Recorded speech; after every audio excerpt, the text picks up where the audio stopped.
मुझसे जलसे के जिम्मेदारों ने यह मुतालबा किया है इस्लाम के निज़ामे मीरास पर कुछ बातें आपके सामने रखूं। इस्लाम के अंदर किसी के मरने के बाद उसके माल का क्या किया जाए।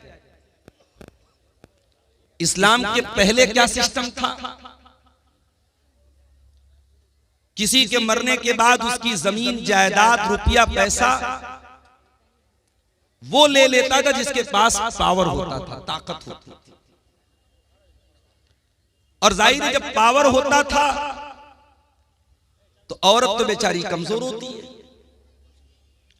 इसलिए अरब के उस मुआशरे में औरत को बाप की वरासत में, बीवी को शौहर की प्रॉपर्टी में, बहन को भाई की प्रॉपर्टी में कोई हिस्सा नहीं मिलता।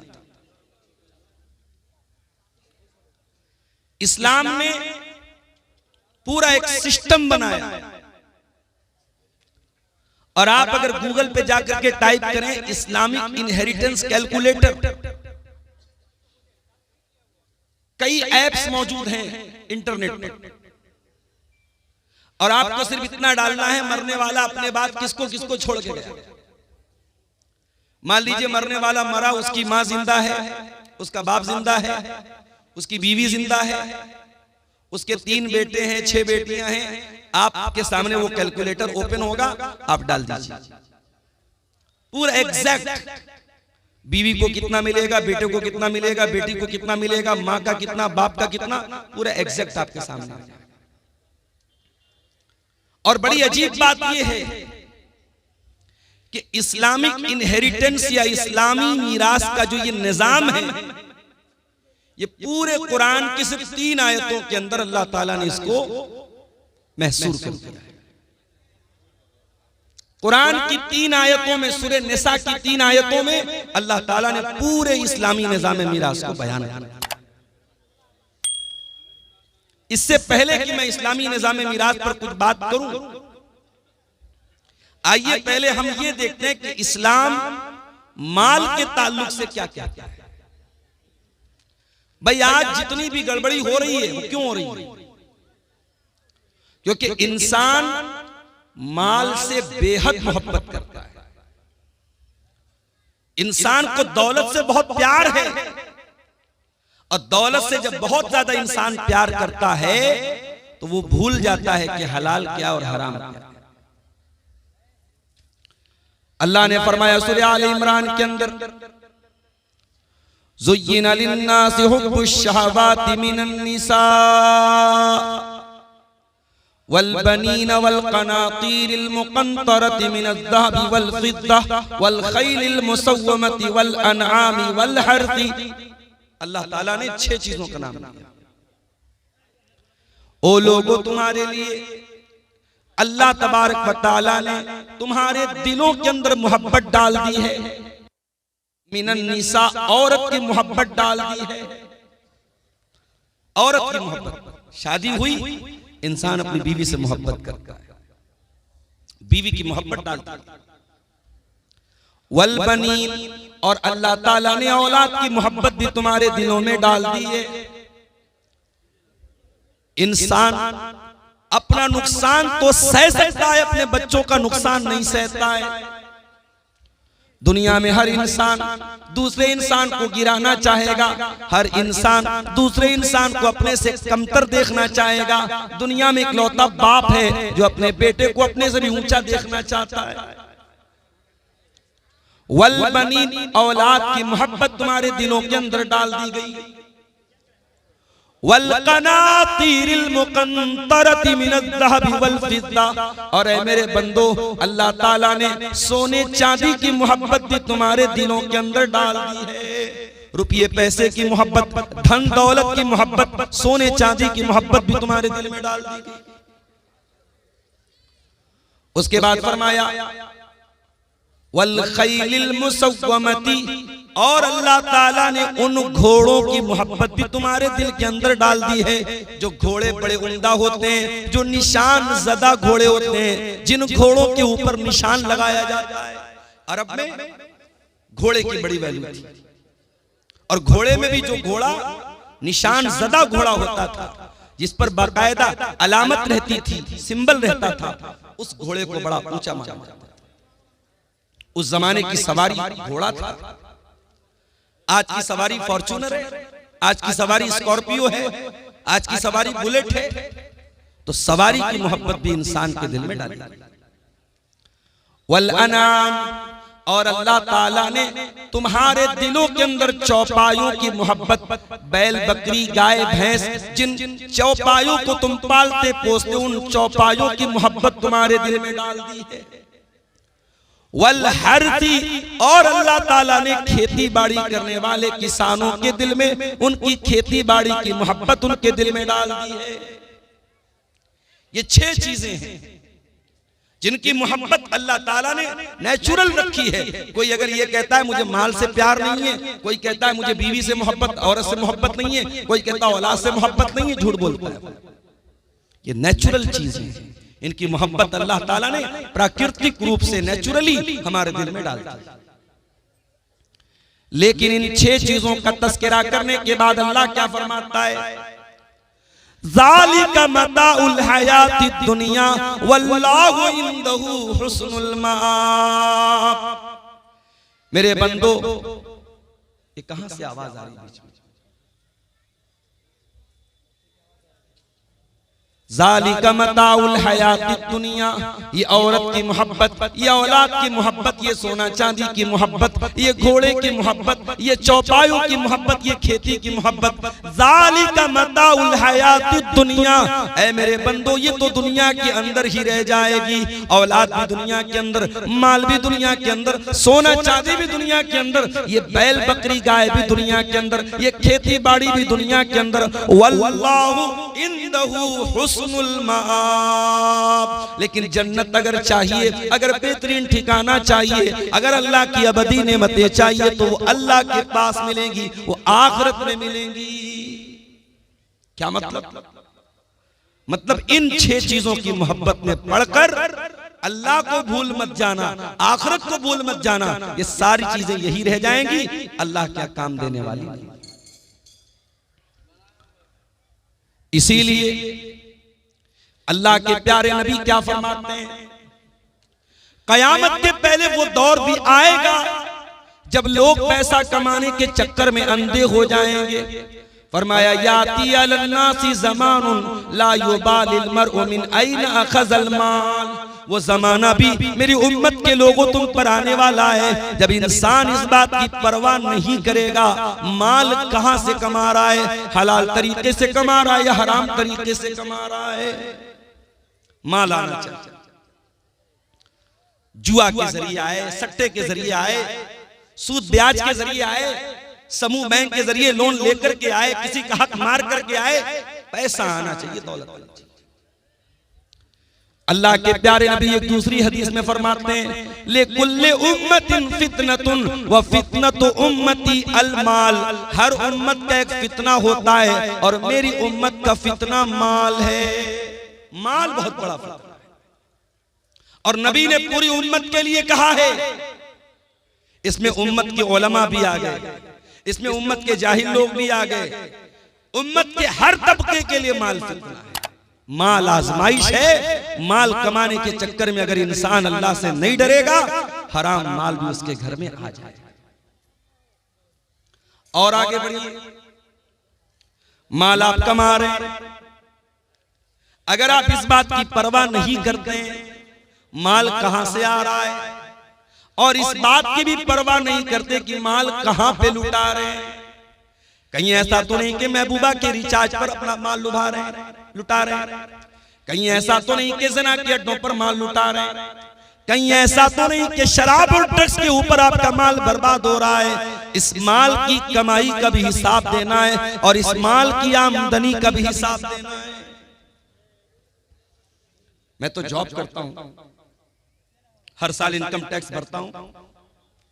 मेरा पैन नंबर जैसे ही सिस्टम में डालो साल भर का पूरा कच्चा चिट्ठा, अब तो हमारी गवर्नमेंट ने आधार के साथ हर चीज को लिंक कर दिया है।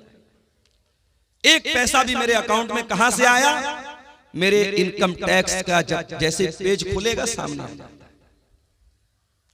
इंसान का बनाया हुआ सिस्टम इतना मजबूत हो गया है, गवर्नमेंट ऑफ इंडिया का बनाया हुआ सिस्टम इतना मजबूत हो गया है, आपके आधार के साथ आपकी जमीन, आपकी जायदाद, आपका खाता, आपके खाते में एक पैसा भी आ रहा है, कहां से आ रहा है, वो सारा रिकॉर्ड मौजूद है। अगर इंसान के बनाए हुए सिस्टम के अंदर इतनी बारीक बारीक चीजें पैदा हो सकती हैं, सोचो इंसान को बनाने वाले खालिक का सिस्टम कितना मजबूत होगा, उस अल्लाह का निजाम कितना मजबूत होगा।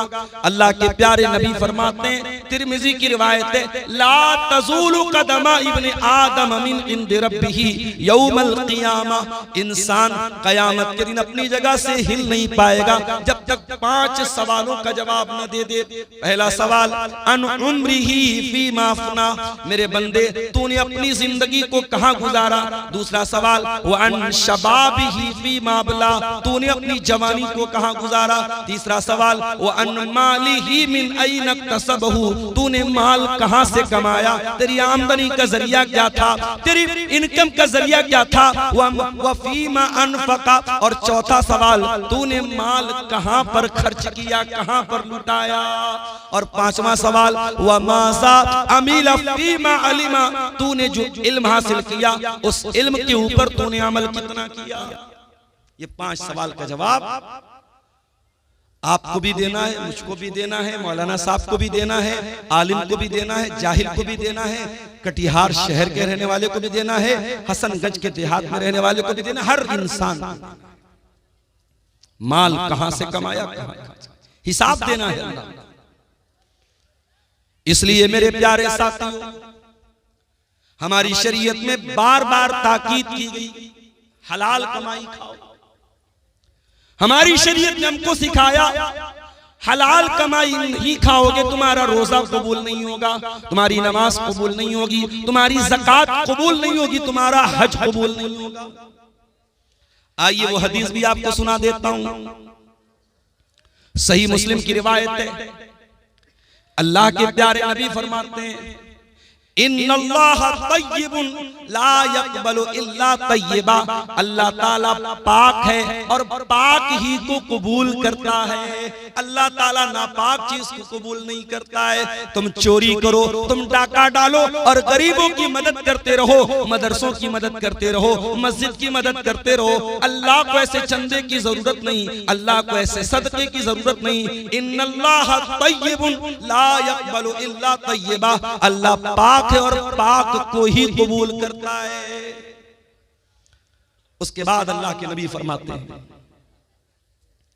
कि अल्लाह ताला ने कुरान में ईमान वालों को हुक्म दिया, सूरह बकरा के अंदर, या अय्युहल्लज़ीना आमनू कुलू कुलू मिम्मा फिल अर्ज़ि हलालन तय्यिबा, ऐ ईमान वालो जमीन में जो हलाल चीजें उसको खाओ। वश्कुरू लिल्लाहि इन कुंतुम इय्याहु ताबुदून, और अल्लाह का शुक्रिया अदा करो अगर तुम अल्लाह की इबादत करते हो। ईमान वालों को हलाल कमाई खाने का हुक्म दिया।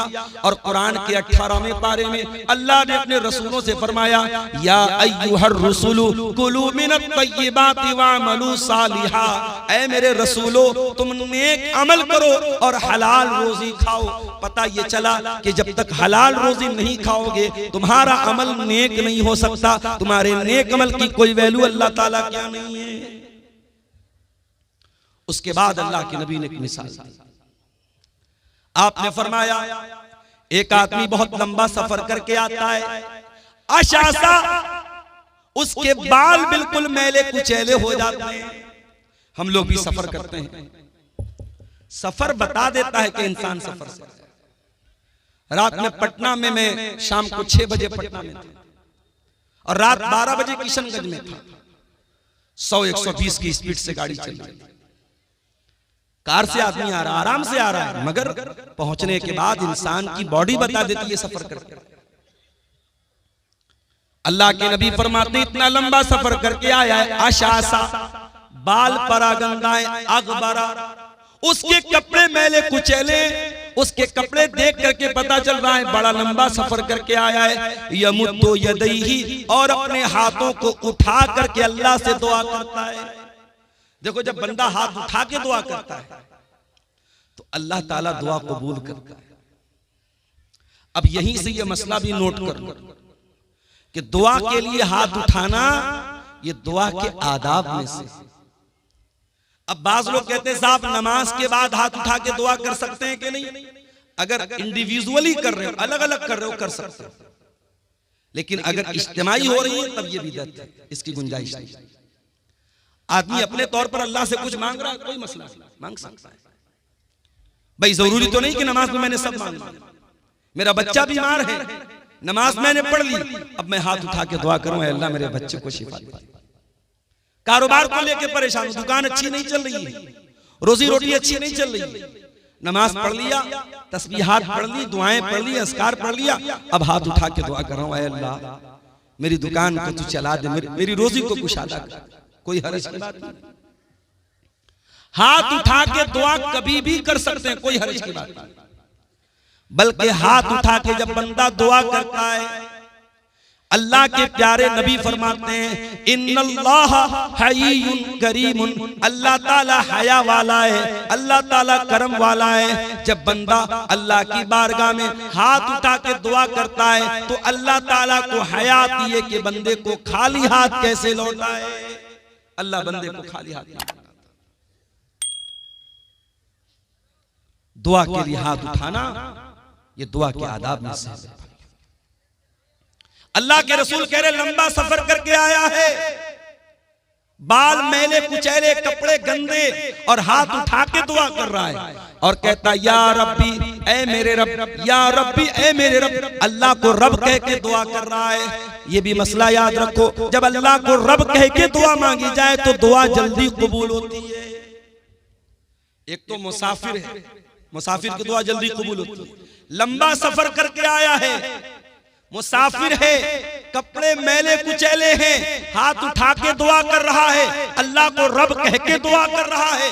यानी कबूलियत के कई असबाब और कबूलियत की कई चीजें इकट्ठा हो गई हैं। लेकिन अल्लाह के नबी फरमाते हैं व मतामुहु हराम व मशरबुहु हराम व मलबसुहु हराम व गुज़िया बिल हराम फअन्ना युस्तजाबु लिज़ालिक। ऐ मेरे सहाबा, उसका खाना हराम कमाई का, उसका पानी हराम कमाई का, उसका कपड़ा हराम कमाई का, उसकी परवरिश हराम कमाई की। फअन्ना युस्तजाबु लिज़ालिक। ऐसे इंसान की दुआ कैसे कबूल होगी? हराम खाने वाले की दुआ कबूल नहीं होगी मेरे भाई। रोते रहे हम। आसाम से आए हैं मुनव्वर हुसैन आसामी से, पूछा मैंने वहां के हालात, बयान नहीं कर सकता क्या हालात। जुल्म की बहुत सारी दास्तानें शायद हम तक और आप तक पहुंचती भी नहीं है, जिनको कलम लिख नहीं सकते, ज़बानें बयान नहीं कर सकती, वो जुल्म आज हो रहा है। फलस्तीन के शहर गाजा में क्या हुआ? छोटे छोटे बच्चों के कैसे चिथड़े बने, और यहां इमाम हरम दुआ कर रहे हैं। रमजान में रो रो के दुआएं हो रही हैं, इंडिया के चप्पे चप्पे में दुआएं हो रही हैं। ये दुआएं क्यों कबूल नहीं हुई? क्योंकि हमने ये देखना बंद कर दिया कि हमारी कमाई हलाल है क्या। अल्लाह के नबी के एक सहाबी हैं, नाम नोट कर लो, साद बिन नबी वक्कास। अभी पूछो, इतना बड़ा मजमा है, अब्दुल गफ्फार साहब आपकी हर तकरीर सुनता हूं, आपके साथ सेल्फी लेने का बड़ा शौक है,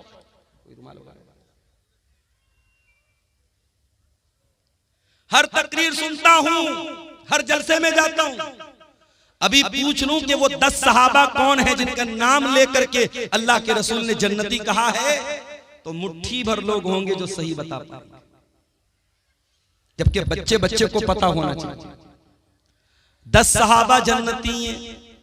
4 सहाबा तो वो हैं जिनको हम खुलफाए राशिदीन कहते हैं, अबू बकर, उमर, उस्मान, अली। ये तो 4 हैं। उसके अलावा कौन है? हजरत साद बिन नबी वक्कास, हजरत सईद बिन जैद, हजरत तलहा, हजरत जुबैर, हजरत अब्दुर्रहमान बिन औफ और हजरत अबू उबैदा बिन जर्रा। ये टोटल 10 सहाबा हैं जिनका नाम लेकर के अल्लाह के नबी ने जन्नती कहा है। उन 10 में से एक सहाबी हैं हजरत साद बिन नबी वक्कास। ये रिश्ते में अल्लाह के रसूल के मामू लगते थे। एक जंग में ये तीर चला रहे थे तो अल्लाह के नबी कह रहे थे मामू जान मेरे माँ बाप आप पर फिदा हूं, आप तीर चला। इतनी मोहब्बत करते थे अल्लाह के नबी से। साद बिन अबी वक्कास ये बहुत मुस्तजाबुद दावत थे। ये जो दुआ करते थे इनकी दुआ फौरन कबूल हो जाती थी। इनसे किसी ने पूछा कि ऐसा साद बिन अबी वक्कास क्या बात है, आप जो भी दुआ करते हैं आपकी दुआ फौरन कबूल हो जाती है, इसका राज क्या है, इसका सीक्रेट क्या है, इसका रहस्य क्या है, क्यों आपकी दुआएं जल्दी कबूल हो जाती हैं? हजरत साद बिन अबी वक्कास कहते हैं मा रफ़अतु लुक़मतन इला फमी, जब भी मैं अपने मुंह की तरफ कोई लुक़मा उठाता हूँ इल्ला व अना आलिमुन, मुझे पता होता है मिन ऐना मजीउहा व मिन ऐना ज़हबत, वो लुक़मा कहाँ से आया है और कहाँ जाएगा, उसकी आमदनी क्या थी, वो कहाँ से वो लुक़मा आया था, मुझे सब पता है, A to Z मुझे पता है, इसलिए मैं हर लुक़मे की जानकारी के बाद खाता हूँ। अल्लाह, ये थे सहाबा तो एक लुकमा भी अगर मुंह में डालते थे तो इस बात की परवाह करते थे मैं हलाल तरीके से खा रहा हूं या हराम तरीके से खा रहा हूं। यहां तो बड़ी बड़ी बिल्डिंगें हराम कमाई की बन गई, यहां तो हराम कमाई से बड़े बड़े अंपायर खड़े हो गए, बड़ी बड़ी बिल्डिंगें बना के रख दी, लाखों करोड़ों का बैलेंस बना के रख दिया। वो लोग अल्लाह को क्या हिसाब देंगे हम जरा बता दो। दूसरे का माल नाजायज तरीके से अगर हमने खाया है अल्लाह को हिसाब देना पड़ेगा मेरे भाई। अच्छा एक बात बताओ, आज के इस गए गुजरे दौर में भी हम मस्जिद का एहतराम करते हैं कि नहीं करते? बहुत एहतराम करते हैं। शराबी जब मस्जिद के पास से गुजरता है शराफत से गुजर जाता है, नहीं मस्जिद के पास कोई हुड़दंग नहीं, कोई शरारत नहीं। और हमारे हिंदुस्तान में तो हमारे गैर मुस्लिम भाई भी मस्जिद का बड़ा एहतराम करते थे। होली का त्योहार आता था होली खेलते थे, हमने अपने मोहल्ले में देखा, सारे मोहल्ले में होली खेल रहे, बीच में मस्जिद आई, नहीं भाई ये मस्जिद है, यहाँ कोई बदतमीजी नहीं होनी। ये एक माहौल था हिंदुस्तान का, वो अलग बात है। धीरे धीरे नफरत को जहनों में डाला गया, अब तो बाकायदा मुसलमानों की मस्जिद पर दूसरे मजहब का आदमी अपना झंडा लगाने की कोशिश करता है और मस्जिद के सामने गाली गलौज भी हो रहा है और भड़काऊ नारे भी लगाए जा रहे हैं, हालात खराब किए जा रहे हैं। मगर मस्जिद का एहतराम गैर मुस्लिम भी हमारे देश में करता था और करता है। मस्जिद का एहतराम हम सब करते हैं। मस्जिद से भी बढ़ करके एक मुसलमान की जान, एक मुसलमान का माल और एक मुसलमान की आबरू की अहमियत है मेरे भाई। आइए बुखारी की वो हदीस आपको सुनाता हूं। हदीस के रावी कौन? अब्दुल्लाह बिन अब्बास। अब्दुल्लाह बिन अब्बास कौन है? नबी के चचा के बेटे हैं, 8 साल के बच्चे हैं। रात में जब अल्लाह के नबी तहज्जुद के लिए उठा करते थे, अब्दुल्लाह बिन अब्बास आते थे और वजू का पानी ला के रख देते थे। ओ लोगों, तुम्हारे मोहल्ले में उलमा आते हैं, तुम्हारे गांव में उलमा आते हैं, तुम्हारे इलाके में जमात के बड़े बड़े उलमा आते हैं, कम से कम अपने छोटे बच्चों को उलमा से मुलाकात के लिए लेकर के आया करो, उनको उलमा का एहतराम तो सिखाया करो, उनके दिल में उलमा की मोहब्बत तो डाला करो। नबी रात में उठते हैं, तहज्जुद की नमाज के लिए उठते हैं और वजू का पानी लेकर के कौन आता है? 8 साल का बच्चा आता है। नाम क्या है? अब्दुल्लाह बिन अब्बास। नबी ने पूछा ये वजू का पानी कौन लाया? जवाब मिला अब्दुल्लाह बिन अब्बास लाया। नबी ने रात के अंधेरे में दुआ की, अल्लाहुम्मा अल्लिमहुल कुरान, आय अल्लाह तू अब्दुल्लाह बिन अब्बास को कुरान का इल्म अता फरमा दे, कुरान का आलिम बना दे, कुरान की नॉलेज दे दे, कुरान का ज्ञानी बना दे, कुरान की तफसीर का इल्म दे दे। और आज जब भी आप तफसीर की कोई भी किताब उठाएंगे, सबसे ज्यादा अगर किसी का नाम आपको मिलेगा अब्दुल्लाह बिन अब्बास का नाम मिलेगा। कुरान करीम की तफसीर में नंबर 1 माने जाते हैं सहाबा। ये नबी की दुआ की बरकत थी। वही अब्दुल्लाह बिन अब्बास रिवायत करते हैं, अल्लाह के प्यारे नबी अपनी जिंदगी का पहला और आखिरी हज कर रहे हैं और हज के मौके पर तकरीबन 1.25 लाख सहाबे किराम आपके साथ हैं। जिलहिज्जा की 10 तारीख आती है, ईद उल अज़हा का दिन आता है, यौमुन नहर आती है। अल्लाह के प्यारे नबी अपने सहाबा के साथ हैं। आपने मिना के मैदान में फरमाया, अय्यो यौमिन हाज़ा, ऐ मेरे सहाबा ये कौन सा दिन है? सहाबा ने कहा यौमुन हराम, आज का दिन तो यौमुन नहर है, आज का दिन तो 10 ज़िलहिज्जा की तारीख है, आज का दिन तो बड़ा एहतराम वाला है। फिर आपने पूछा अय्यु बलदिन हाज़ा, ये शहर कौन सा है? सहाबे किराम ने कहा बलदुन हराम, अय अल्लाह के नबी ये तो मक्का शहर का एक हिस्सा है, ये तो मक्का शहर है जो अमन वाला शहर है, जो बड़ा एहतराम वाला हुर्मत वाला शहर है। फिर आपने पूछा अय्यु शहरिन हाज़ा, ये कौन सा महीना है? सहाबे किराम ने फरमाया शारुन हरामुन, ये तो हुर्मत वाला महीना है, ये तो ज़िलहिज्जा का महीना है। अब जरा नबी के अल्फाज, अल्लाह के प्यारे नबी ने फरमाया इन्ना दिमाअकुम व अमवालकुम व आराज़कुम हरामुन अलैकुम का हुर्मत यौमिकुम हाज़ा फी बलदिकुम हाज़ा फी शहरिकुम हाज़ा। ऐ मुसलमानों, कान खोल करके सुन लो, तुम्हारी जान, तुम्हारा माल और तुम्हारी इज्जत व आबरू एक दूसरे के लिए हराम है। उसी तरीके से जैसे आज का ये दिन हुर्मत वाला है, जैसे ये मक्का शहर हुर्मत वाला है, जैसे ये ज़िलहिज्जा का महीना हुर्मत वाला है, एक दूसरे की जान और माल का उतना ही एहतराम करो। किसी का माल नाजायज तरीके से लेना आपके लिए जायज नहीं है। और आगे बढ़िए, कुरान का दूसरा पारा उठाइए। अल्लाह फरमाता है वला ताकुलू अमवालकुम बैनकुम बिल बातिल। ऐ मुसलमानों, तुम एक दूसरे का माल नाजायज तरीके से, बातिल तरीके से, इनवैलिड तरीके से, अवैध तरीके से न खाया करो। एक दूसरे का माल हराम तरीके से न खाया करो। वह तुदलू बिहा इलल हुक्काम, और अपने मसले को अदालत में ले जाकर के लेताकुलू फरीकम मिन अमवालिन नास बिल इस्मी, लोगों का माल नाजायज तरीके से खाने के लिए अपने मसले को अदालत में न लेके जाओ। कभी कभी ऐसा होता है, हमें मालूम है जमीन हमारी नहीं है, जायदाद हमारी नहीं है, पैसा हमारा नहीं है, हम हड़प रहे हैं किसी का, मगर हमको पता है अदालत में जाएंगे तो हम जीत जाएंगे।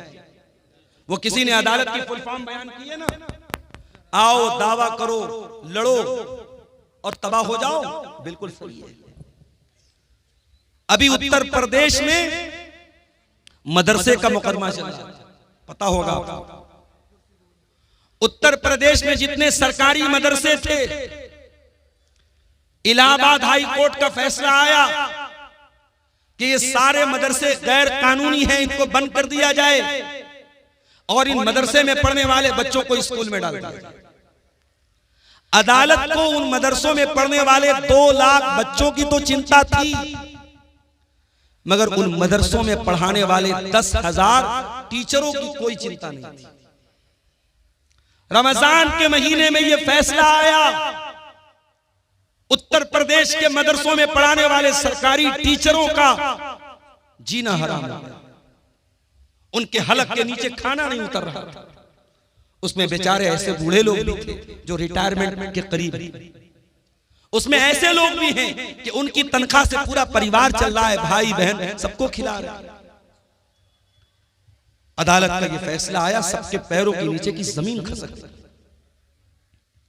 बहरहाल वहां टीचरों की ऑर्गेनाइजेशन है, उसने इस मसले को सुप्रीम कोर्ट में लेकर के गए और सुप्रीम कोर्ट के बड़े महंगे वकीलों, उसमें चिदंबरम जी जो हमारे देश के पहले मिनिस्टर रह चुके हैं, उनका भी नाम है, और भी कई बड़े बड़े जो एडवोकेट है, वकील हैं, जिनकी एक एक दिन की फीस 10-10 लाख 20-20 लाख रुपया फीस है। एक एक सुनवाई की उनकी फीस को अदा किया गया और सुप्रीम कोर्ट में मजबूती के साथ अपना मामला रखा गया। और अभी 2 दिन पहले सुप्रीम कोर्ट का फैसला आया। सुप्रीम कोर्ट ने कहा नहीं, ये मदरसे गैर कानूनी नहीं है, मदरसे को बरकरार रखा जाए, मदरसों को बंद न किया जाए।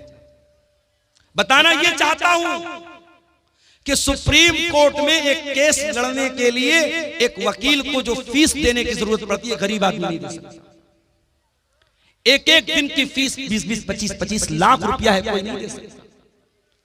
अब कुरान की जरा इस आयत पर गौर करो। अल्लाह कह रहा है वला ताकुलू अमवालकुम बैनकुम बिल बातिल, एक दूसरे का माल नाजायज तरीके से मत खाओ। वतुदलू बिहा इलल हुक्काम, और अपने मसले को अदालत में न लेकर के जाओ। लिताकुलू फरीक़म मिन अमवालिन नास बिल इस्मी, हो सकता है कि तुम गलत हो, लेकिन जज और वकील के साथ सेटिंग करके तुम गलत को सही करवा दो। हो सकता है गलत सबूत पेश कर दो, हो सकता है गलत गवाह पेश कर दो। लोगों का माल नाजायज तरीके से खाने के लिए अपने मसले को अदालत में न लेकर के जाओ। आज कटिहार की आप सेशन कोर्ट में चले जाएं, आप पटना में कोर्ट में चले जाएं, हर अदालत में जमीन के, जायदाद के, रुपये पैसे के मामलात मुसलमानों के बड़ी तादाद में आपको मिलेंगे। और इंसान को पता होता है मैं गलत हूं, मैं नाजायज जमीन पर कब्जा कर रहा हूं, फिर भी अदालत में जाता है क्योंकि उसको यकीन होता है मैं अदालत की रकम, फीसों, वकीलों की फीस भर करके मैं केस जीतूंगा। कान खोल करके सुन लो मेरे प्यारे साथियों, दुनिया की अदालत के ऊपर भी एक अदालत है, और उस अदालत में कोई वकील नहीं होगा। उस अदालत का जज अल्लाह रब्बुल आलमीन होगा। न वहां रिश्वत चलेगी, न वहां किसी की झूठी गवाही चलेगी। वहां अगर आप झूठ बोलना चाहेंगे, आपका हाथ सच बोल देगा, आपका पैर सच बोल देगा, आपकी चमड़ी सच बोल देगी। अल्लाह कहता है हत्ता इज़ा मा जाऊहा शहीद अलैहिम समऊहुम व अबसारुहुम व जुलूदुहुम बिमा कानू यअमलून। मेरे बंदो, कयामत के दिन तुम्हारे कान भी गवाही देंगे, तुम्हारी आंखें भी गवाही देंगी, तुम्हारी चमड़ी भी गवाही देगी। वक़ालू लिजुलूदिहिम लिमा शहीदतुम अलैना क़ालू अंतक़नल्लाहु अल्लज़ी अंतक़ कुल्ल शै। इंसान अपनी चमड़ी से कहेगा तू कैसे बोल रही है, इंसान की चमड़ी कहेगी अल्लाह ने हमको बोलना सिखाया है, और आज हम तेरे करतूत, तेरे काले करतूत हम खोलेंगे। दुनिया की अदालत से कोई जीत गया तो क्या, अल्लाह की अदालत में कोई झूठ नहीं बोल सकता। हसनगंज की धरती पर, धोकरदा की धरती पर अगर आपने कोई गलत काम किया है, कोई पाप किया है, किसी के साथ नाजायज काम किया है, आपकी ये धरती भी कयामत के दिन गवाही देगी। इज़ा ज़ुलज़िलतिल अर्ज़ु ज़िलज़ालहा व अख़रजतिल अर्ज़ु अस्क़ालहा व क़ालल इंसानु मा लहा यौमइज़िन तुहद्दिसु अख़बारहा। कयामत के दिन ये जमीन भी गवाही देगी, जमीन बोलेगी। अल्लाह की अदालत में कैसे बचेंगे? अल्लाह के प्यारे नबी फरमाते हैं इन्नकुम तक़तसिमून इलैया, ओ लोगो तुम मेरे पास अपना मुकदमा लेकर के आते हो। वलअल्ल बाज़कुम अन यकून अलहना बिहुज्जतिही मिन बाज़, हो सकता है कि दो लोग मेरे पास कोई केस लेकर के आए और एक आदमी अपनी बात करने में बड़ी चिकनी चुपड़ी बात करने वाला हो, अपनी दलील को मजबूती से रखने वाला हो, और मैं उसकी बात सुन करके फ़अक़दिय लहू बिहक़्क़िही, मैं उसके हक में फैसला कर दूं। ऐसा हो सकता है क्योंकि मैं इंसान हूं। ओ लोगों, मैं बशर हूं, मैं इंसान हूं। हो सकता है कि जो बेचारा हक पर है, जो सही है, उसको बोलना नहीं आता, और जो गलत है वो अपनी जबान की बदौलत, अपनी बातचीत की बदौलत अपनी बात को मनवा ले। अगर ऐसा कभी हो जाए तो अल्लाह के नबी क्या फरमाते हैं, फमन क़ज़यतु लहू बिहक़्क़ि अख़ीही फ़इन्नमा अक़तअ लहू क़ितअम मिनन नार। अगर मैं किसी के हक में अगर फैसला कर देता हूं और वो जमीन उसके भाई की थी, वो हक उसके भाई का था, वो रुपया पैसा उसके भाई का था, और मैंने गलत फैसला कर दिया और उसके हक में कर दिया, तो अल्लाह के नबी क्या फरमाते हैं, इन्नमा अक़तअ लहू क़ितअम मिनन नार। मैं जमीन नहीं दे रहा हूं, मैं जायदाद नहीं दे रहा हूं, मैं रुपया पैसा नहीं दे रहा हूं, मैं जहन्नम की आग का टुकड़ा दे रहा हूं। है किसी में मजाल? जमीन और जायदाद पर आज नाजायज कब्जा करने के वाकयात मुसलमानों में बड़ी कसरत के साथ। इस्लामी निजाम में मीरास में भी यही होता है मेरे भाई। बाप मर गया, बाप ने 1 लाख रुपया छोड़ा, शरीयत क्या कहती है जरा गौर से सुनिएगा। इस्लाम का निजाम में मीरास बयान कर रहा हूं आपको।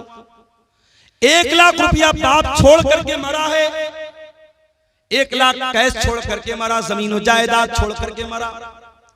अब शरीयत क्या कहती है कि सबसे पहले मरने वाले की रकम से उसकी तजीज़ और तकफीन की जाएगी, उसको दफनाया जाएगा, उसको कफनाया जाएगा, उसकी कब्र को खोदने पर, उसके कफन के कपड़े पर और उसकी कब्र पर जो खर्चा आएगा उसके पैसे से अदा किया जाए। अगर कोई रिश्तेदार खड़ा हो जाए अच्छी बात है, अगर कोई खड़ा नहीं होता तो मरने वाले के पैसे से उसको अदा किया जाए।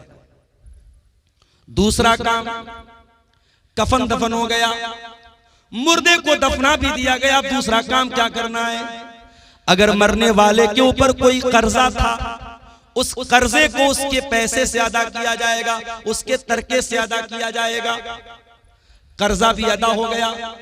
अब तीसरा काम ये देखा जाएगा कि मरने वाले ने किसी को वसीयत तो नहीं की है, और वसीयत किसको बोलते हैं ये समझ लो। हो सकता है मरने वाला अपनी जिंदगी में मदरसे की मदद नहीं कर पाया, मस्जिदों में चंदा नहीं दे पाया, अल्लाह की राह में खर्च नहीं कर पाया। मरने के टाइम एहसास हुआ यार इतनी दौलत बना के जा रहा हूँ, इतना पैसा बना के जा रहा हूँ, कुछ दीन के रास्ते में भी पैसा लगाना चाहिए, कुछ जमीनों जायदाद मदरसे के लिए भी देनी चाहिए। जैसे आज आपके मदरसे के लिए चंदा हुआ, मुझे चंदा करना नहीं आता, मेरे मुझे कहा था जो साहब मुझे लेके आ रहे थे, उन्होंने कहा था मौलाना साहब थोड़ा आप चंदे पर बोल दीजिएगा, लोग आए मुसाफा करके देते। ये सब मुझसे नहीं होता मेरा भाई, लेकिन एक अपील करता हूं कि जिंदगी में यही चीजें आपके काम आएंगी।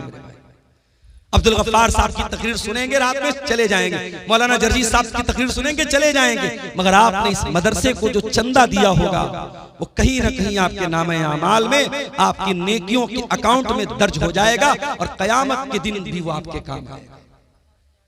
हो सकता है जिंदगी में आपको मौका नहीं मिल पाया, मरने के टाइम याद आया कि मुझे कुछ अल्लाह की राह में खर्च करना चाहिए, तो शरीयत क्या कहती है कि आप अपने माल की वसीयत कर सकते हैं, मगर वसीयत 1/3 से ज्यादा नहीं होनी चाहिए। 1/3 का मतलब समझते हैं 1/3। अगर मरने वाला 3 लाख रुपया छोड़ के गया है तो किसी मस्जिद में, किसी मदरसे में, किसी यतीम को, किसी गरीब को या किसी ऐसे रिश्तेदार को जो उसका वारिस नहीं है, वारिस को वसीयत नहीं कर सकता।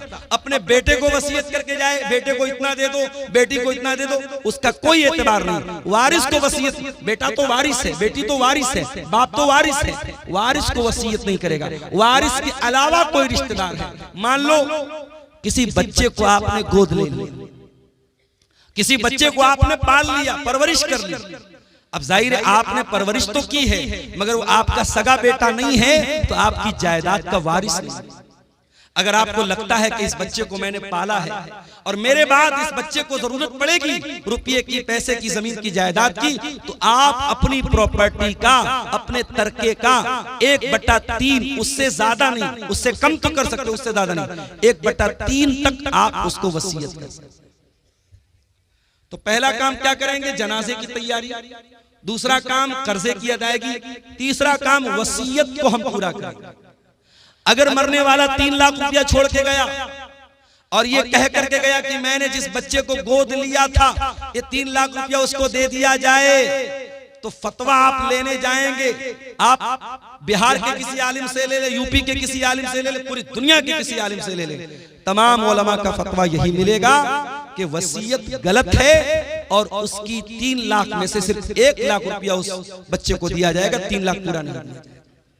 क्योंकि शरीयत क्या कहती है कि आप जब मर रहे हैं आपके माल में आपके वारिस का हक है, आप अपने वारिस को महरूम नहीं कर सकते। दुनिया की और शरीयतों में, दुनिया के और मज़ाहिब में ऐसा कोई निजाम नहीं है, ऐसा कोई सिस्टम नहीं है। अमेरिका में बहुत बड़े बड़े लोग मर गए और मरने के पहले अपनी सारी जमीन जायदाद अपने कुत्ते के नाम करके चले, अपने कुत्ते के नाम, अपने नौकर के नाम, अपनी गर्लफ्रेंड के नाम, अपनी रखैल के नाम करके जाते हैं। अल्लाह का शुक्र अदा करो, अल्लाह ने हमें और आपको इस्लाम जैसी नेमत से नवाजा है। इस्लाम में आप वसीयत भी अगर करेंगे अपने माल की तो किसी इंसान को करेंगे, किसी जानवर को नहीं कर सकते, या किसी मस्जिद में करेंगे, किसी मदरसे में करेंगे, किसी अच्छे काम में करेंगे, और वो वसीयत 1/3 से ज्यादा नहीं कर सकते। अगर 3 लाख रुपया छोड़ के जा रहे हो तो 1 लाख से ज्यादा नहीं कर सकते। अब ये 3 काम होने के बाद अब चौथा नंबर आया, अब वारिसों को हिस्सा दिया जाए।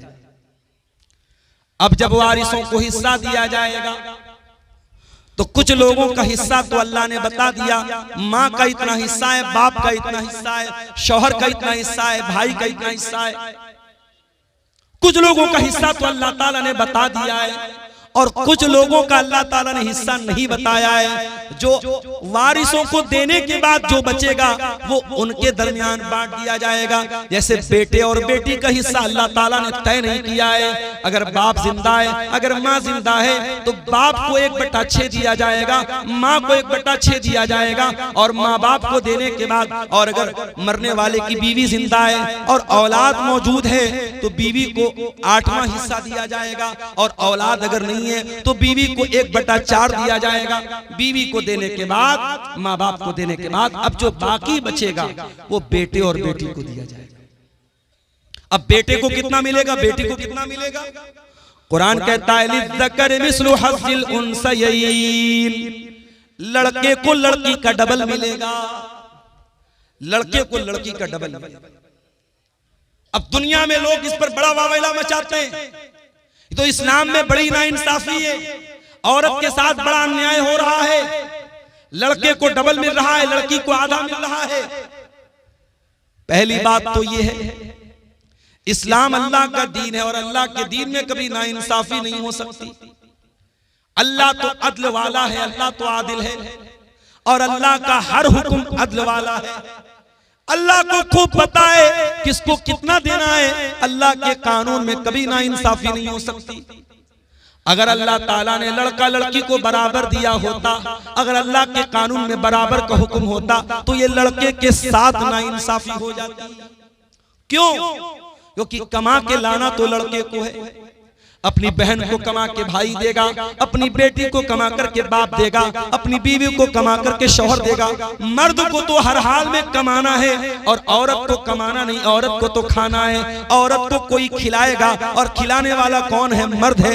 इसीलिए अल्लाह ताला ने मर्द की जिम्मेदारियों को सामने रख करके अल्लाह ने यह फैसला किया, लिज़्ज़करि मिस्लु हज़्ज़िल उन्सयैन, लड़के को लड़की का डबल मिलेगा।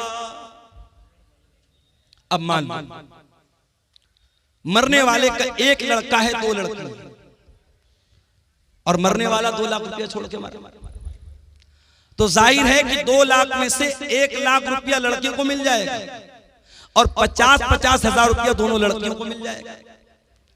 तो अगर रेशियो निकालो तो लड़के लड़की को तो बराबर मिल रहा है। और अगर कहीं लड़कियों की तादाद ज्यादा है और लड़का 1 है या लड़के की तादाद कम है तो मजमूई एतबार से लड़कियों को ज्यादा मिल जाएगा। तो कुरान कहता है तुम नहीं जानते कि किसको कितना मिलना चाहिए। ये अल्लाह का फैसला और अल्लाह का कानून है और अल्लाह ने जो तय कर दिया उसी के हिसाब से बांटा जाएगा। तुम नहीं जानते, इसलिए कि रिश्ता अल्लाह ने बनाया है। किसी को बाप अल्लाह ने बनाया है, किसी को माँ अल्लाह ने बनाया है, किसी को बेटा अल्लाह ने बनाया। जब रिश्ता अल्लाह ने बनाया है तो उनका हक भी अल्लाह ही तय करेगा, तुम नहीं तय कर सकते। हमारे यहाँ क्या हो रहा है, बाप मर गया, भाइयों ने बैठ करके जमीन जायदाद का बंटवारा कर दिया, बहन को फूटी कौड़ी नहीं मिली, बहन को 1 पैसा नहीं मिला।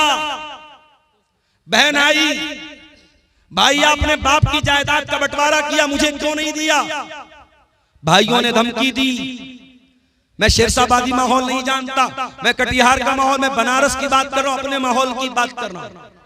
भाइयों ने धमकी दी, अगर तू अपना हिस्सा ले लेगी आज के बाद हमसे रिश्ता मत रखना, हमसे कोई ताल्लुक मत रखना। अगर हमने अपने बाप की प्रॉपर्टी में से तुझको हक दे दिया तो आज से रिश्ता खत्म। बहन बेचारी सोचती है भाई से रिश्ता खत्म करना बड़ा महंगा सौदा है, भाई और भतीजे की मोहब्बत भी दिल में होती है। बहन कहती भैया जो है आप रख लीजिए, मुझे कोई जमीन जायदाद नहीं चाहिए। इस तरीके से ब्लैकमेल किया जाता है और प्रेशराइज किया जाता है और दबाव डाला जाता है बहनों के ऊपर, और बहनें मजबूरी में आकर के अपना हिस्सा अपने भाई को लिख लेती। और ये काम कौन कर रहा है? ये 5 टाइम का नमाजी कर रहा है। चेहरे पर भरपूर शरई दाढ़ी रखने वाला और माथे पर सजदे का निशान सजाने वाला, अपने आप को मुत्तकी कहने वाला, अपने आप को परहेजगार कहने वाला भी ये काम कर रहा है। ओ लोगों, अल्लाह को क्या हिसाब दोगे जब अल्लाह का कानून ये कह रहा है कि आपके वालिद के इंतकाल के बाद आपके बाप की प्रॉपर्टी में आपका हिस्सा है और आपकी बहन का भी हिस्सा है। वो कौन सा कानून है, वो कौन सा इंसाफ है जिसकी वजह से आपने अपनी बहन को उसका हक नहीं दिया? जरा ईमान से बताओ, जरा अपने दिल पर हाथ रख करके बताओ मेरे भाई। और ये भी याद रखिए, इस्लाम का जो निजाम मीरास है ये कोई बाई चॉइस नहीं है कि अमल कर लो तो अच्छी बात है और अगर अमल नहीं करोगे तो कोई हर्ज की बात नहीं है। अल्लाह ने जब मीरास का कानून बयान किया तो क्या फरमाया? तिल्का हुदूदुल्लाह, ऐ मेरे बंदो, ये अल्लाह ताला का बनाया हुआ कानून है। वमन युतिल्लाह व रसूलहु युदखिलहु जन्नातिन तजरी मिन तातिहल अनहारु खालिदीन फीहा अबदा। जो अल्लाह की बात मानेगा, जो रसूल की बात मानेगा, जो अल्लाह के कानून पर चलेगा, अल्लाह उसको जन्नत में डालेगा जहां जन्नत में हमेशा हमेशा रहेगा। वज़ालिकल फौजुल अजीम, और ये बहुत बड़ी कामयाबी है। वमन यासिल्लाह व रसूलहु व यतअद्दा हुदूदहु, और जो अल्लाह की नाफरमानी करेगा, जो रसूल की नाफरमानी करेगा, जो अल्लाह के कानून को तोड़ेगा, जो अल्लाह के निजाम मीरास को नहीं मानेगा, जो अल्लाह के बनाए हुए कानून के मुताबिक अपनी बहन बेटी को हिस्सा नहीं देगा, अल्लाह क्या फरमाता है? युदखिलहु नारन खालिदन फीहा, अल्लाह उसको जहन्नम के अंदर डालेगा और जहन्नम में बहुत लंबे टाइम तक वो रहेगा। वलहु अज़ाबुम मुहीन, और उसको जलील करने वाला अज़ाब दिया जाएगा। जहन्नम की आग, मेरे भाई हम सोच भी नहीं सकते। कोई ये ना सोचे अरे हम तो तौहीद वाले, हम जहन्नम में जाएंगे, कुछ दिन तक जहन्नम में रहेंगे फिर निकल जाएंगे। कोई ये ना सोचे। जहन्नम की आग हम एक सेकंड के लिए बर्दाश्त नहीं कर सकते, इसलिए कि जहन्नम की आग तो बड़ी खतरनाक होगी। अल्लाह फरमाता है कुल्लमा नज़िजत जुलूदुहुम बद्दलनाहुम जुलूदन गैरहा लियज़ूक़ुल अज़ाब। जब जहन्नम की आग में तुम्हारी चमड़ी जल जाएगी, हम दूसरी चमड़ी चढ़ा देंगे, हम बार बार जलने की तकलीफ जहन्नमियों को देंगे। अगर जहन्नम के अजाब को सहन कर सकते हो, अगर जहन्नम के अजाब को बर्दाश्त कर सकते हो, तो अपनी बहन और बेटी का हक मार लो, और अगर बर्दाश्त नहीं कर सकते तो जाओ माफी मांगो और अपनी बहन और बेटी को उसका हक दे दो। एक और तरीका चल रहा है हरामखोरी का, और मुसलमानों में ज्यादा पाया जा रहा है। जमीन मेरी है और मेरी जमीन के बगल में उसके मेरे पड़ोसी की जमीन है। मैं धोखे से क्या करता हूं, अपने पड़ोसी की जमीन का 1 फीट हिस्सा अपनी जमीन में शामिल कर ले रहा हूं। मैं मिसाल दे रहा हूं, अपने पड़ोसी की, अपने रिश्तेदार की जमीन पर नाजायज कब्जा करने के लिए जमीन पर बनी हुई बाउंड्री को मिटा देना, निशान को मिटा देना, या जमीन और जायदाद के कागज में हेर फेर कर लेना। मेरे प्यारे साथियों, अगर ये काम आप करते हैं तो कान खोल करके सुन लीजिए।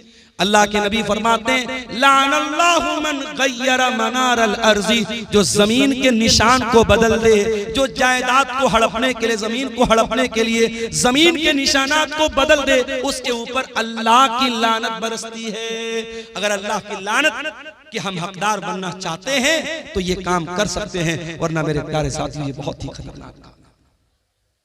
और आगे बढ़िए, अल्लाह के नबी फरमाते हैं इन्ना रिजालन यतखव्वज़ून फी मिन मालिल्लाह, कुछ लोग अल्लाह ताला के माल में नाजायज कब्जा करते हैं, दूसरों का माल नाजायज तरीके से खाते हैं। ऐसे लोगों का अंजाम क्या होगा? फरमाया ऐसे लोगों को अल्लाह ताला जहन्नम की आग में फेंक देगा। जहन्नम की आग में हराम खाने वालों को अल्लाह ताला डाल देगा। आप में से बहुत सारे लोगों ने हज उमरा भी किया होगा। सऊदी अरब के अंदर दाखिल होते ही इंडिया का रुपया काम करना बंद कर देता है, बांग्लादेश का टका काम करना बंद कर देता है, अमेरिका का डॉलर काम करना बंद कर देता है। सऊदी में आप गए तो आप सऊदी रियाल चाहिए। एक मर्तबा मैं गया उमरा के सफर, मैं यहां से रियाल लेके गया, इत्तेफाक से मेरी फ्लाइट डायरेक्ट नहीं थी, तो दुबई के एयरपोर्ट पर फ्लाइट चेंज करनी थी मुझे। अब दुबई के एयरपोर्ट पर सामान, भूख लग रही थी, कुछ खाना था, तो वो रियाल भी लेने को तैयार नहीं है। उसने कहा कि हमें दुबई का पैसा चाहिए, जो यूनाइटेड अरब एमिरेट का जो वो दिरहम होता है हमको वो चाहिए, हमको यहाँ सऊदी का रियाल नहीं चाहिए। मेरे पास रियाल था, मैं इंडिया से रियाल बना के लेके गया। हर देश की अपनी एक करेंसी है। अमेरिका के लोग इंडिया में आते हैं, डॉलर को रुपये में बदल के एक्सचेंज करके तब आते हैं। इंडिया का आदमी सऊदी जाता है, अपने रुपये को रियाल में चेंज करता है। हर देश की अपनी एक करेंसी होती है मेरे भाई।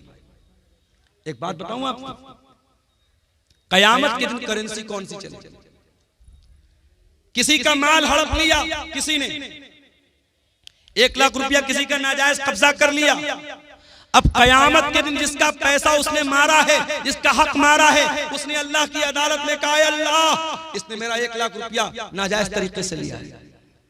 अल्लाह के नबी फरमाते हैं कयामत के दिन रुपया तो नहीं चलेगा, पैसा तो नहीं चलेगा, दिरहम तो नहीं चलेगा, दीनार तो नहीं चलेगा। कयामत के दिन कौन सी करेंसी चलेगी? जरा गौर से सुनना कटिहार के लोगों, हसनगंज के लोगों, जरा गौर से सुनना कि कयामत के दिन कौन सी करेंसी चलेगी। अल्लाह के प्यारे नबी फरमाते हैं अपने सहाबा से, ऐ मेरे सहाबा ये बताओ कि सबसे गरीब आदमी कौन है, सबसे कल्लाश आदमी, सबसे निर्धन आदमी, सबसे पुअर आदमी कौन है, सबसे गरीब आदमी कौन है? सहाबा ने कहा अल्लाह के नबी जिसके पास दिरहम ना हो, दीनार ना हो, रुपया ना हो, पैसा ना हो, सबसे बड़ा गरीब वही है। आपने फरमाया मेरी उम्मत के अंदर सबसे बड़ा गरीब वो होगा जो कयामत के दिन रोजा लेकर के आएगा, नमाज लेकर के आएगा, सदका खैरात लेकर के आएगा, ज़कात लेकर के आएगा, मगर किसी को गाली दी होगी, किसी को बुरा भला कहा होगा, किसी का माल हड़पा होगा, किसी पर झूठा इल्जाम लगाया होगा, उसकी नेकियां उन हकदारों को बांट दी जाएंगी जिसका हक आपने मारा है। आपका रोजा लेके चला गया, आपकी नमाज लेके चला गया, आपका सदका खैरात लेके चला गया, आपका हज और उम्रा लेके चला गया। और अल्लाह के नबी फरमाते हैं फ़इन फ़नियत हसनातुहु, अगर उसकी नेकियां खत्म हो जाएंगी और फिर भी कुछ हकदार लोग लाइन में खड़े होंगे, अल्लाह ताला उन हकदारों के गुनाह इसके ऊपर लाद देगा। अल्लाह, हम लोग तो बड़ा खुश है साहब, हमने तो बड़ा दान दिया है मदरसों में, बड़ा जलसों में दान दिया है, बड़ा हज और उम्रा किया है। कयामत के दिन अगर हुकूकुल इबाद में कोताही की है, अगर किसी का हक मारा है, कयामत के दिन ये दान, ये चंदा, ये रुपया, ये पैसा जो अल्लाह की राह में हमने दिया है, सब बर्बाद हो जाएगा अगर हमने हुकूकुल इबाद में कोताही की। मेरे प्यारे साथियों, अल्लाह के प्यारे नबी फरमाते हैं अगर उसकी नेकियां खत्म हो जाएंगी और फिर भी हकदार लाइन में लगे हैं, अल्लाह ताला उन हकदारों के गुनाह इसके ऊपर ला देगा। जो इंसान दुनिया से नमाज लेकर के आया था, रोजा लेकर के आया था, ज़कात लेकर के आया था, हज लेकर के आया था, अब उसके ऊपर गुनाह लादे जा रहे हैं, बिल्कुल गुनाहों से भर जाएगा। सुम्मा तुरिहा फिन्नार, फिर उसको जहन्नम के अंदर फेंक दिया जाएगा। इतना खतरनाक मामला है मेरे भाई। इसलिए वरासत के मामलात में अल्लाह से डरो मेरे भाई। और कभी गौर करो, जिस बहन का हक मार रहे हो, जिस भतीजे का हक मार रहे हो, उसके बाप के मरने के बाद वो यतीम है, और यतीम का माल अगर नाजायज तरीके से कोई खाता है, उसकी बड़ी खतरनाक वईद है।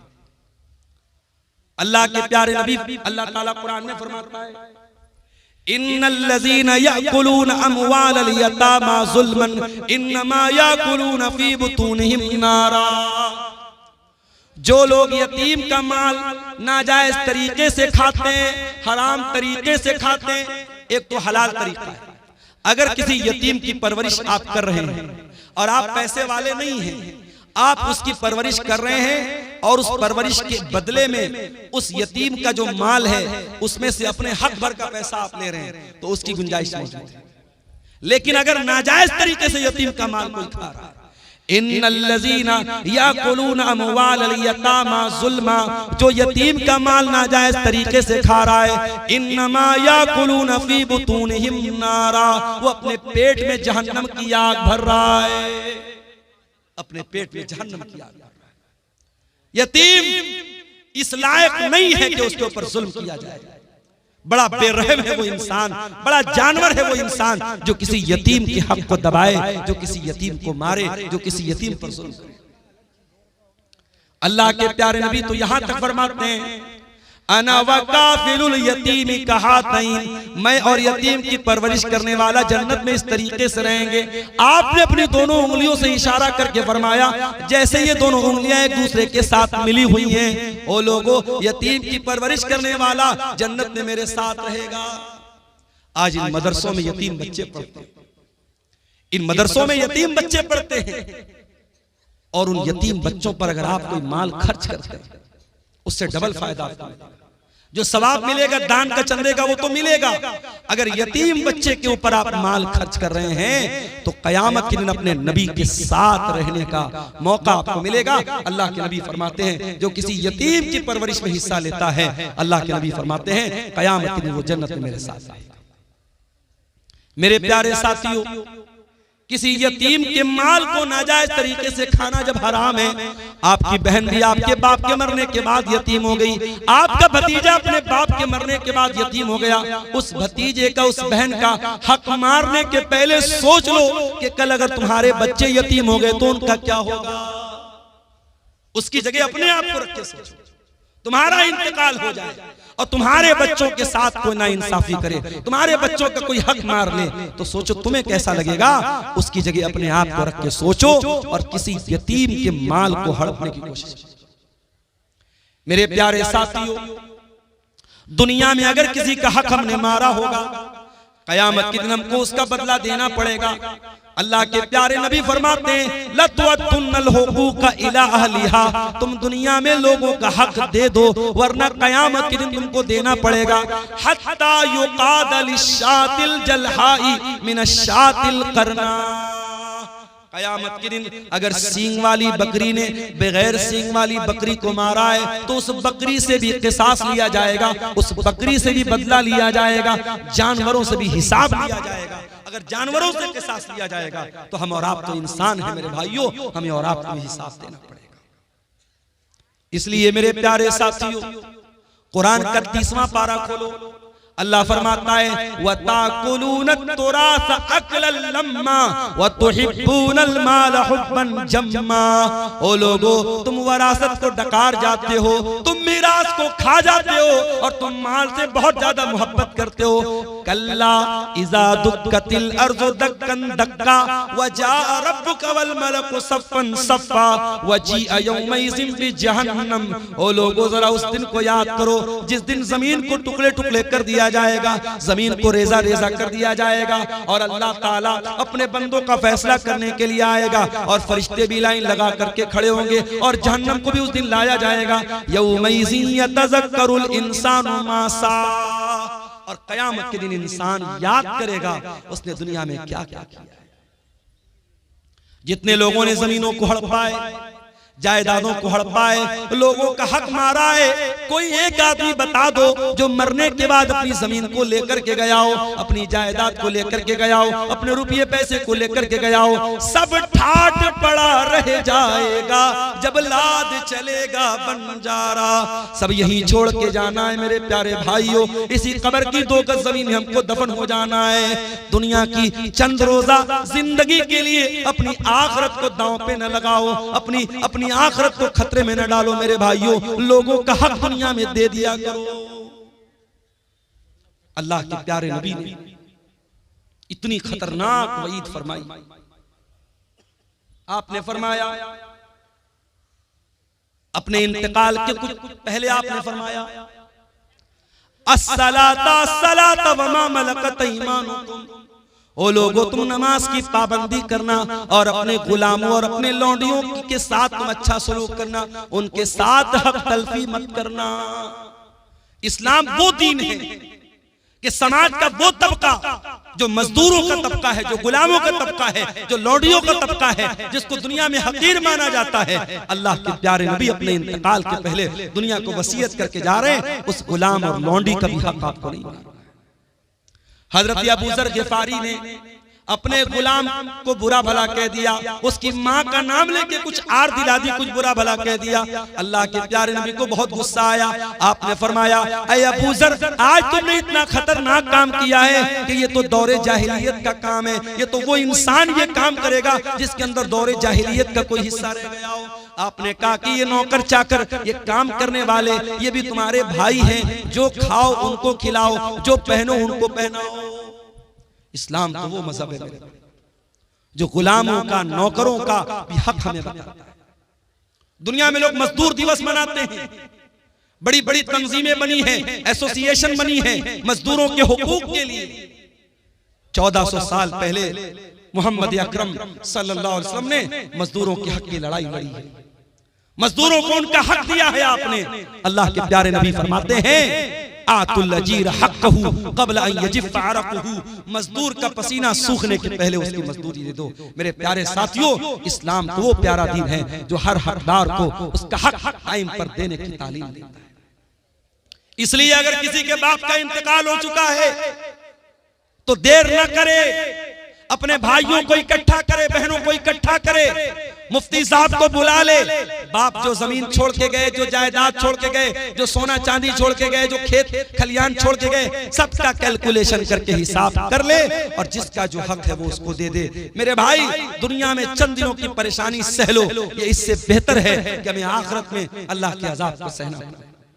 और ये भी याद रखो, अगर हराम की जमीन में, हराम की जायदाद में अपने बच्चों को रख के पाल रहे हो, अपने बच्चों को भी जहन्नम की आग का हकदार बना रहे हो।